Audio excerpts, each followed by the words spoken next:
Bienvenidos a Ver Politique, espacio del Grupo Concilium en donde tenemos la oportunidad de entrevistar a líderes políticos. En esta oportunidad contamos con la presencia de Augusto Lostaunau, quien postula al Congreso por el partido Perú Libre, el partido de lápiz, el número 5. Buenas tardes, señor Lostaunau. ¿Cómo está?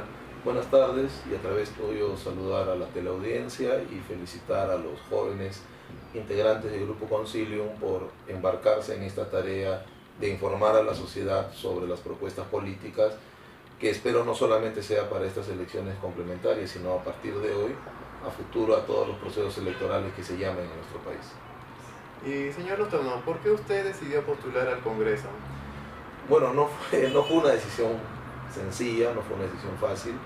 Tengo que decir la verdad, lo tuve que pensar y posteriormente tuve que dialogarlo con algunas personas, sobre todo con mi familia, porque lastimosamente tomar la decisión de participar en política en el Perú puede afectar negativamente a los miembros de la familia, ya que en el Perú no hemos todavía separado lo que es la participación política del individuo y la vida personal de la persona. Entonces ahí hay un problema. Pero la pregunta es, ¿por qué participar en política? Es que lastimosamente en los últimos 20 años, no es de ahora, es de los últimos 20 años, desde el año 2000 a la actualidad, los peruanos hemos visto y hemos sido también actores de cientos de marchas y manifestaciones de hartazgo con el modelo económico, con el modelo político, con la constitución, con los gobiernos, con la corrupción, que se vayan todos, que cierren al Congreso. Pero al final siempre están dando vueltas y vueltas los mismos actores y las mismas organizaciones. Entonces, cuando recibí la invitación de un grupo de jóvenes y líderes de Perú Libre para poder participar como invitado y persona independiente, no partidarizado, en las elecciones internas que ellos tuvieron para poder armar la lista por Lima, lo acepté y me dio la sorpresa de que tuve aceptación al interior de ellos, y por eso me asignaron el número 5 según el puntaje que logré en sus elecciones internas. Y de tal manera que ahora nos vamos involucrando poco a poco y de manera mucho más cercana a la política nacional, de la cual todos formamos parte, pero muchas veces tomamos distancia por cuestiones laborales, sociales o culturales, pero hoy sí estamos más inmersos en ello, y la idea es, pues, de alguna u otra manera generar las bases políticas y las bases legales para un país, no frente al Bicentenario, sino frente al 2071, porque el Bicentenario ya está aquí a la vuelta de la esquina y el Perú no va a cambiar mucho en estos últimos 16 o 20 meses que nos faltan para el Bicentenario, pero sí construir algo para el Perú de los próximos 50 años, de los cuales nosotros, los que ya tenemos 50 años, no lo vamos a ver, pero quizás ustedes, sus hijos y sus nietos, mi hijo y mis nietos, sí lo logren, ¿no? Porque lastimosamente la convocatoria para hacer algo en este país y cambiarlo frente al Bicentenario debió haberse hecho en 1980 y no se hizo. No se hizo ni el 80, ni el 85, ni el 90, a nadie le interesó. Entonces recién ahora, en los últimos meses hablan del Bicentenario, pero seguiremos llegando con la misma cifra de tuberculosos, de analfabetismo, de feminicidio, de acoso, de abuso. En cambio hay que hacer algo pensando en los próximos 50 años, que será el 2071. Eso es lo que me lleva a participar en política. Usted ha mencionado sobre hacer algo, y en caso de llegar al Congreso, ¿cuáles son las principales propuestas, cuáles son sus principales proyectos de ley que usted va a impulsar? Primero empecemos como partido, como organización política, porque a pesar de ser invitado pertenezco a esta organización política en la campaña, y de ganar en el Congreso tendré que formar parte de la bancada. No creo en el transfugismo, no creo en la idea de alcanzar una curul y luego irme porque discrepo por A o B motivo. Los problemas se zanjan al interior de la organización. Como organización Perú Libre lo que plantea es una nueva constitución a través de un referéndum. Un referéndum donde las personas digan sí, no, queremos nueva constitución. Si se aprueba que la gente quiere una nueva constitución, llamar a una asamblea para hacer una constitución, una asamblea constituyente, luego aprobar a través de referéndum esta nueva constitución. ¿Por qué una nueva constitución? Para generar las bases legales y políticas para el desarrollo del país. Esta constitución que tenemos, que es heredera de la dictadura de Fujimori, por ejemplo, no nos permite a los peruanos tener acceso a nuestros recursos naturales y a las riquezas económicas que generan esos recursos naturales. Toda la minería, la pesca y los cielos del Perú están en manos de empresas extranjeras. La mayor parte de las energías del Perú están en manos de empresas extranjeras. Entonces necesitamos recuperar, ¿no?, estos recursos para los peruanos, ya sea para empresarios peruanos o ya sea para el Estado peruano, y que genere el dinero que se necesita para los otros proyectos, que son mejorar la educación, mejorar la salud, mejorar el transporte, porque todos nos pueden decir: queremos hacer de la Universidad Peruana una gran universidad, pero los recursos, ¿de dónde salen esos recursos? Tienen que salir de las fuentes de riquezas naturales que existen en el país. En el plano personal, ahora sí, nuestros proyectos son principalmente, uno, una ley general del trabajo. No es posible que en el Perú las personas trabajemos bajo aproximadamente 45 regímenes laborales. Cada actividad tiene un régimen laboral diferente, lo que origina que haya todo un marasmo en el derecho laboral, y lo que es peor, ocasiona muertes como las que hemos visto, por ejemplo, en las Malvinas, jóvenes encerrados muriendo, o hace poco en una empresa internacional de comida rápida, jóvenes electrocutados, y donde nadie sabe qué va a pasar, ¿no?, luego de la muerte de estas personas, porque los trabajadores no tenemos derecho laboral. Y otro de nuestros puntos es convertir la ley universitaria actual en una reforma universitaria. Para ello se tienen que hacer los cambios que la conviertan en reforma universitaria, hacer el trabajo de la SUNEDU mucho más transparente, fiscalizarlo desde el Congreso y hacerlo más transparente, pero sobre todo involucrar al estudiantado. Son los estudiantes los que deben formar parte importante como actores principales de esta nueva política hacia una nueva reforma universitaria que cambie la universidad peruana y la saque de ese marasmo en el cual se encuentra en la actualidad y la lleve a convertirse en una universidad verdaderamente competitiva, ¿no? Claro que para que exista competitividad educativa tiene que haber calidad de vida. No hay calidad educativa sin calidad de vida, por eso tenemos que ir garantizando los aspectos para ir formando un proyecto. ¿Y qué cambios notables cree, usted que nos ha hablado sobre educación universitaria, qué cambios cree posibles hacer en un año y medio con respecto al tema de la educación superior? Es cierto, el tiempo es corto, porque es solamente una representación congresal complementaria. Lo primero que va a tener que suceder con la nueva representación que surja de estas elecciones y juramente en febrero es simplemente tomar la posta, tomar los proyectos de ley que ya estaban en las comisiones o que ya estaban en el pleno, trabajarlos, aprobarlos o no, modificar algunos aspectos.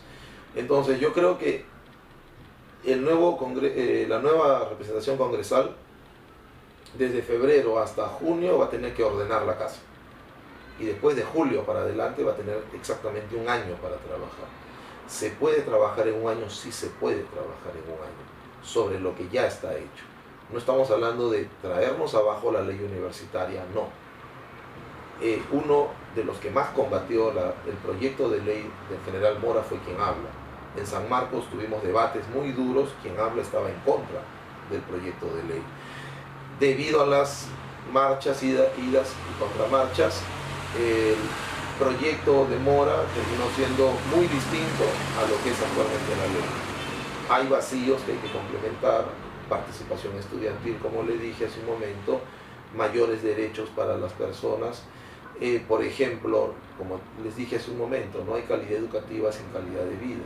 No es posible que los profesores universitarios estén 3, 4 horas, 1 hora en la mañana en una universidad y salgan corriendo en la tarde a otra universidad y en la noche a otra universidad, para de esa manera, con 3 o 4 trabajos, tener el dinero para completar la canasta básica familiar. Eso no es así. Entonces necesitamos proteger en primer lugar al profesor universitario. ¿Cuál es la idea? Que el 75% de los profesores universitarios estén en calidad de nombrados en cualquier universidad, ya sea pública o privada. Las universidades privadas no pueden estar contratando profesores y al día siguiente votándolos como si fueran pues trapeadores, ¿no? Son seres humanos, son peruanos que deben vivir dignamente en su país. Segundo, eliminar aquello de profesores auxiliares, asociados y principales que ya no responde a nuestra realidad y que solamente haya un solo tipo de profesor. Es cierto, para ser profesor universitario y para ser nombrado hay que ser magíster, para ser autoridad hay que ser doctor. Cualquier profesor que es doctor puede postular desde director de escuela hasta rector. Y son solo los alumnos los que van a votar. Solamente los alumnos votan. De esa manera rompemos con esas cúpulas y esos grupitos de profesores que nunca van a clase, pero firman y al final les pagan y los alumnos reclaman y nunca pasa nada porque es un voto. Entonces, frente a una autoridad dice, no me voy a hacer problema por un grupo de alumnos porque este profesor vota. En cambio, si los profesores no votan y solamente votan los alumnos, ¿te das cuenta? Entonces hay un cambio. Los profesores van a tener que asumir con mayor responsabilidad. ¿Por qué? Porque la idea es reducir el tiempo de los cargos a 4 años. Pero a mitad, exacto a mitad, a los 2 años, se hace una suerte de referéndum entre los alumnos para que digan si el director de la escuela continúa o no continúa, el jefe de departamento continúa o no continúa, el decano continúa o no continúa, el vicerrector o el rector. Si dicen sí, continúa, si dicen no, automáticamente sale. Y las elecciones no las va a hacer un comité electoral de profesores, no, lo tiene que ser la OMPE. Por algo tenemos una Oficina Nacional de Procesos Electorales. Es la OMPE la que va a organizar las elecciones en la universidad, la que la va a dirigir y la que va a dar los resultados inapelables. Así de sencillo, son inapelables los resultados. Porque con todo eso tiene que ser con la mayor transparencia, ¿no? De tal manera que fortalecemos a la OMPE, fortalecemos al estudiantado, fortalecemos al docente, ¿no? Y fortalecemos a la autoridad que verdaderamente hace las cosas en favor de la universidad. ¿Se dan cuenta? Entonces vamos creando confianza entre nosotros los peruanos, que es lo que hemos perdido. Yo me asombro cuando me dicen el Jurado Nacional de Elecciones quiere que todos tengamos personeros para que cuidemos nuestros votos, que se roban los votos en el jurado, cuando el Jurado Nacional de Elecciones y la OMPE deberían ser dos instituciones de la cual nosotros deberíamos tener plena confianza. Los que trabajen ahí deberían ser gente transparente, ¿no? Entonces hay que empezar a transparentar el país, hay que empezar a valorar el país, y es dejar de estar mirando a la autoridad como si fuera el enemigo o como si fuera a robarse todo, porque eso es lo que ha pasado últimamente, ¿no? Y necesitamos hacer cambios en el Perú. Y con respecto a los cambios que usted está proponiendo en materia laboral, en materia de trabajo, concretamente, ¿qué cambios desde el Congreso usted puede hacer? ¿Qué propuestas de leyes puede impulsar? Lo primero que tenemos que impulsar como partido, como persona, y también buscar aliados, porque esto termina siempre en el Pleno y va a ser la mayoría la que va a votar y va a decir ni sí o va a decir no, es una ley general del trabajo que tenga aspectos generales y aspectos específicos. Los aspectos generales son para todos. Por ejemplo, la jornada laboral de 8 horas. Todo peruano en actividad que sea trabaja 8 horas, salvo excepciones especiales, como los médicos que tienen jornada de 6 horas, por la propia complejidad de su trabajo. En eso estamos de acuerdo. En las escalas remunerativas tenemos que tener en cuenta si son grandes empresas, si es el Estado, si son grandes empresas, si son medianas, si son pequeñas, si son micro.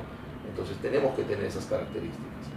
Y que todo esté transparente con la intención de que no solamente beneficie al trabajador, sino beneficie al empresario y al inversionista. Porque el inversionista está llegando a un país donde todo está estipulado, todo está saneado y todo está determinado. Aquí no hay nada por hacer y no hay vacíos legales, ya está todo hecho. Cuando un país tiene ese régimen de una ley general del trabajo, genera confianza en el inversionista. Aquí los inversionistas dicen, algunos dicen, ¿sabes qué? No vengo al Perú porque no hay esto, y otros dicen, sí, voy al Perú porque me puedo aprovechar de la ley. Entonces tenemos entonces no generamos una fortaleza frente al extranjero. Entonces, por ejemplo, ese es un ejemplo que te dije, ¿no? La jornada laboral. Segundo, por ejemplo, continuar con lo que ya en algún momento Matías Manzanilla hace más de un siglo determinó que los trabajos desde el que anochece hasta que amanece no pueden ser realizados ni por mujeres ni por niños, ¿no? Porque no es posible que en el Perú trabajen niños, ¿no? Si estamos afiliados a la OIT y hay una convención sobre trabajo infantil, en el mundo de 14 años hacia abajo no se puede trabajar, es prohibido, es explotación infantil, es explotación laboral. De 14 hacia 18 hay etapas, hay regímenes, ¿no? Por ejemplo, hay trabajos de 14 años, de trabajo de 16 años, estipularlo bien. Las trabajadoras del hogar, ¿no? ¿Cuánto es su jornada laboral? Hay una ley, el convenio 189 de la OIT, que el Perú lo ha firmado, pero que lo quiere reconocer a medias. Entonces, si firmamos convenios internacionales de la OIT, tenemos que respetarlos, ¿no? ¿Y cómo piensa impulsar el convenio de lo que usted menciona, de la OIT? Aquí tenemos que hacer algo importante. En el Perú existe de los últimos 40 años, existe una cultura de trabajar al revés. Primero se reúnen en el Congreso, dan la ley, la publican y luego estalla el movimiento social. Luego el presidente deroga la ley o dice que no entra en vigencia y se convoca a una mesa de diálogo para ver cómo aplicamos la nueva ley. Tenemos que hacer al revés las cosas. Primero convocar a los actores. Si vamos a incluir en la Ley General del Trabajo a las trabajadoras del hogar, llamemos a las trabajadoras del hogar, que están organizadas, sindicalizadas. Hay muchos sindicatos a nivel nacional y hay una asociación de trabajadoras del hogar a nivel del Perú. Convocámosla. ¿Y cómo se respaldaría a las amas de casa, a las trabajadoras del hogar? Es que el problema es una situación. Una cosa es trabajadora del hogar y otra cosa es ama de casa. La trabajadora del hogar es persona que por un contrato escrito y por un salario en un determinado horario realiza actividades en un determinado hogar sin que ella pertenezca a ese hogar. Es como si este fuera una casa donde estamos grabando, fuera un domicilio, viene una persona que puede ser varón o mujer, limpia en 3 horas, terminan sus 3 horas porque esa es parte del contrato y se retira. Y al fin de mes nosotros le depositamos su dinero en el banco porque su pago debe estar bancarizado para pagar sus impuestos, para pagar su seguro social y para pagar su pensión en el futuro. Porque a los 65 años se jubila, ¿no? Otra cosa es que yo no decida trabajar y quedarme a limpiar mi hogar, a cocinar, a lavar, ¿no? Esa es mi decisión. Claro. Y dentro de las leyes, dentro de los proyectos de ley que usted propone, probablemente hayan candidatos o mejor dicho, parlamentarios, que representen a ciertas empresas, representen a ciertos grupos de interés y traten de obstaculizar los proyectos de ley. ¿Usted qué es lo que haría para sacar adelante, para impulsar el trabajo, la ley, por ejemplo, del trabajador? Es muy cierto lo que tú dices, ¿no? En el Perú hay empresas que financian campañas electorales, gastan mucho dinero y colocan congresistas que están a su completo servicio, bancos, universidades. En el Perú inclusive dueños de universidades que a la vez son dueños de partidos políticos hacen que sus hijos sean congresistas y son sus hijos los que les cuidan el negocio de los papitos en el Congreso y nosotros le pagamos un salario al hijo, ¿no? El caso lo conocemos todos, ¿no? De una universidad que desprestigia al más grande escritor peruano que tenemos, ¿no? Entonces, hay un elemento importante que ha traído la administración neoliberal, que es la responsabilidad social. En el Perú todos los empresarios hablan de responsabilidad social, pero a nadie le interesa la responsabilidad social. Es parte de la responsabilidad social lo que estamos diciendo. Es parte de la responsabilidad social tener un trabajador tratado dignamente, que goce de derechos laborales, que goce de vacaciones, ¿no? Que goce de un horario de trabajo, que sea respetado por su trabajo. Eso es parte de la responsabilidad social. Se habla mucho de responsabilidad social y nadie la aplica. Por ejemplo, en las universidades no es posible que el 30% de señoritas jóvenes que empiezan la universidad van a tener que desertar luego porque van a empezar a cumplir su función han decidido cumplir su rol de madre. ¿Y qué propone usted ante ello? Y los lactarios, ¿dónde están los lactarios? ¿Dónde están las cunas jardín? ¿Dónde están los colegios de aplicación?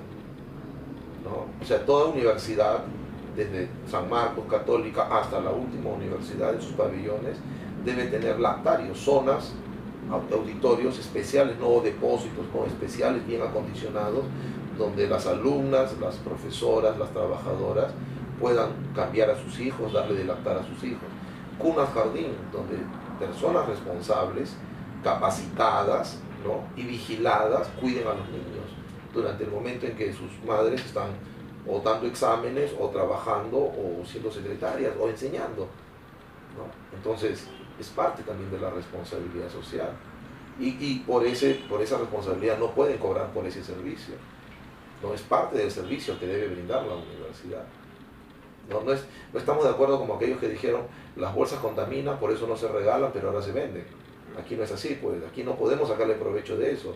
Es responsabilidad social de los dueños de las universidades darle un espacio a sus alumnas, a sus trabajadoras y a sus profesoras que son madres para que tengan ese espacio para con sus hijos, ¿no? Y eso es justicia, eso es dignidad. Y aparte podría ser parte del control de calidad de las universidades a futuro, en las futuras evaluaciones para el licenciamiento.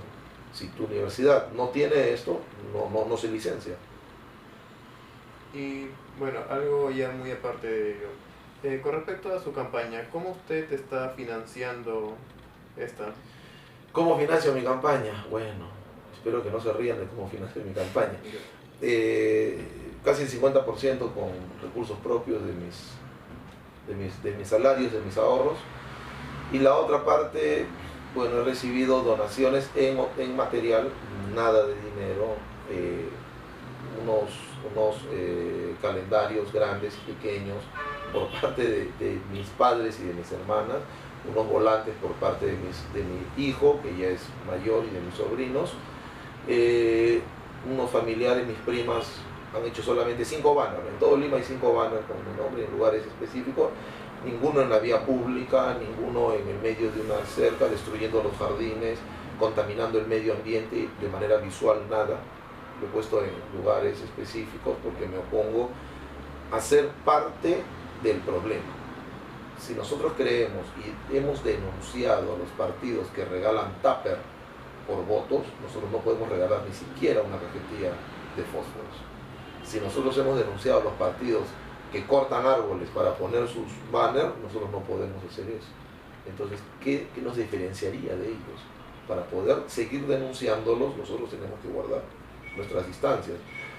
Así que a grosso modo, la campaña que yo estoy realizando hasta este momento me habrá costado a mí personalmente 600, 700 soles, y en conjunto menos de 1.500 soles, ¿no? Y aprovechando las redes, ¿no? Aprovechando las redes, los contactos, las amistades.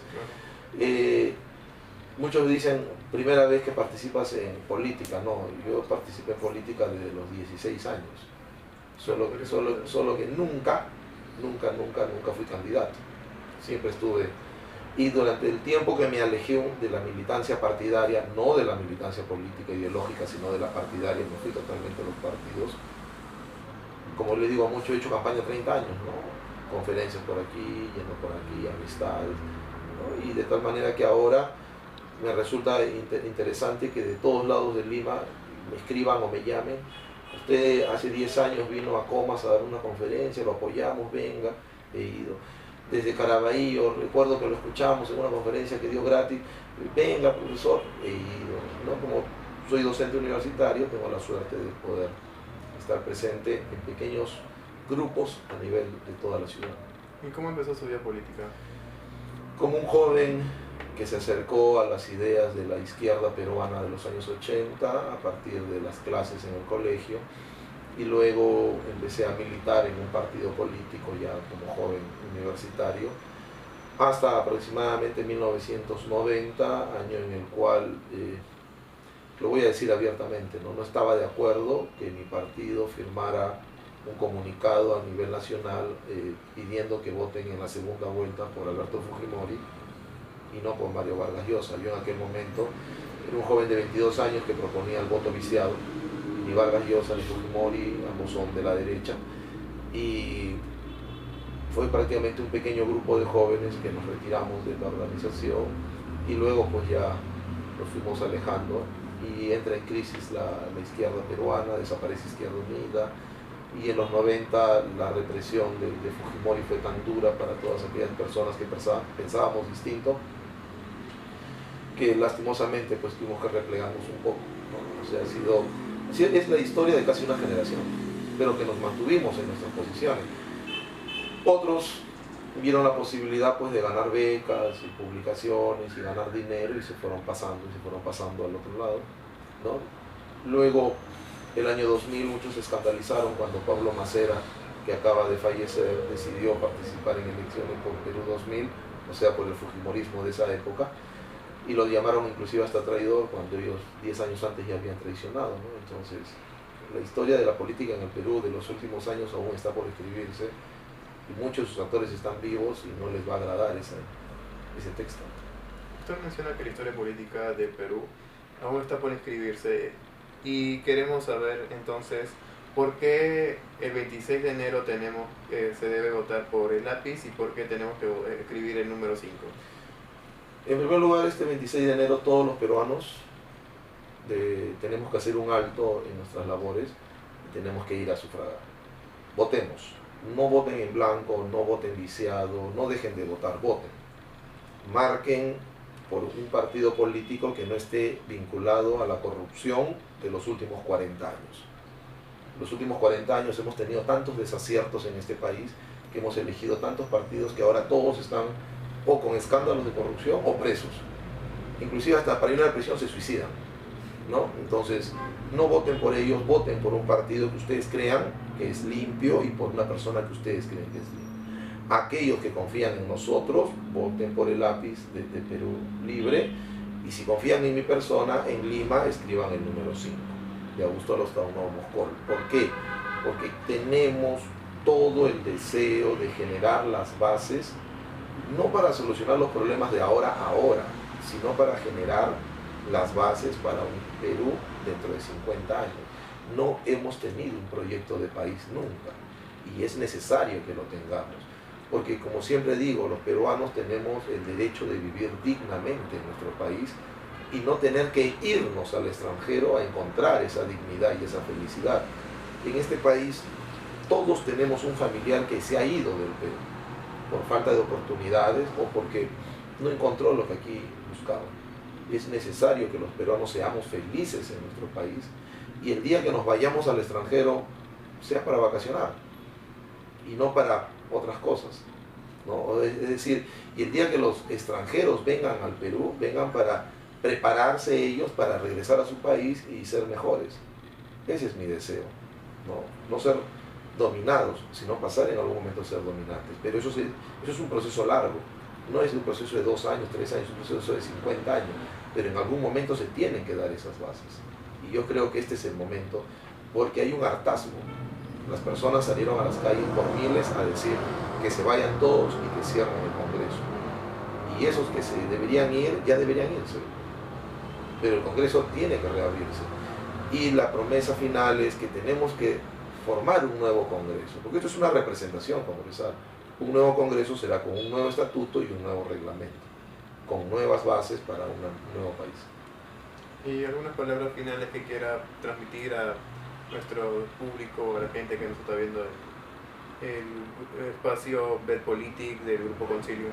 En primer lugar, como siempre, agradecer y felicitar al Grupo Concilium, que son jóvenes, así lo ven usted a él aquí en la cámara, pero detrás hay jóvenes, inclusive más jóvenes que él, lo que determina que hay una esperanza, porque siempre hemos dicho que la juventud es la reserva moral del país. Si los jóvenes no se indignan, ¿quién se indigna entonces? ¿No? Entonces necesitamos que ustedes los jóvenes crean, tienen que creer en nuestro país, pero creer en nuestro país no significa sentarse y esperar que otros lo hagan. Ponerse a hacer, como lo ha hecho el Grupo Concilium, no esperar bajar, ¿no?, la información que sale en esta prensa que ya está comprada, sino ellos generar su propia información. Y agradecerles por esta oportunidad y nuevamente repetir, ¿no?, que este 26 de enero votemos todos y quienes creen en nosotros a nivel del Perú marquen el lápiz y en Lima escriban el número 5, que estamos seguros de que no los vamos a defraudar, porque como siempre lo digo, hemos heredado apellidos dignos y tenemos que dejarle a nuestros hijos apellidos dignos también. Y con esto concluimos la entrevista al candidato por Lima, Augusto Rostaugnado, que está postulando Perú Libre, el partido de lápiz con el número 5. Hasta una próxima oportunidad, muchas gracias.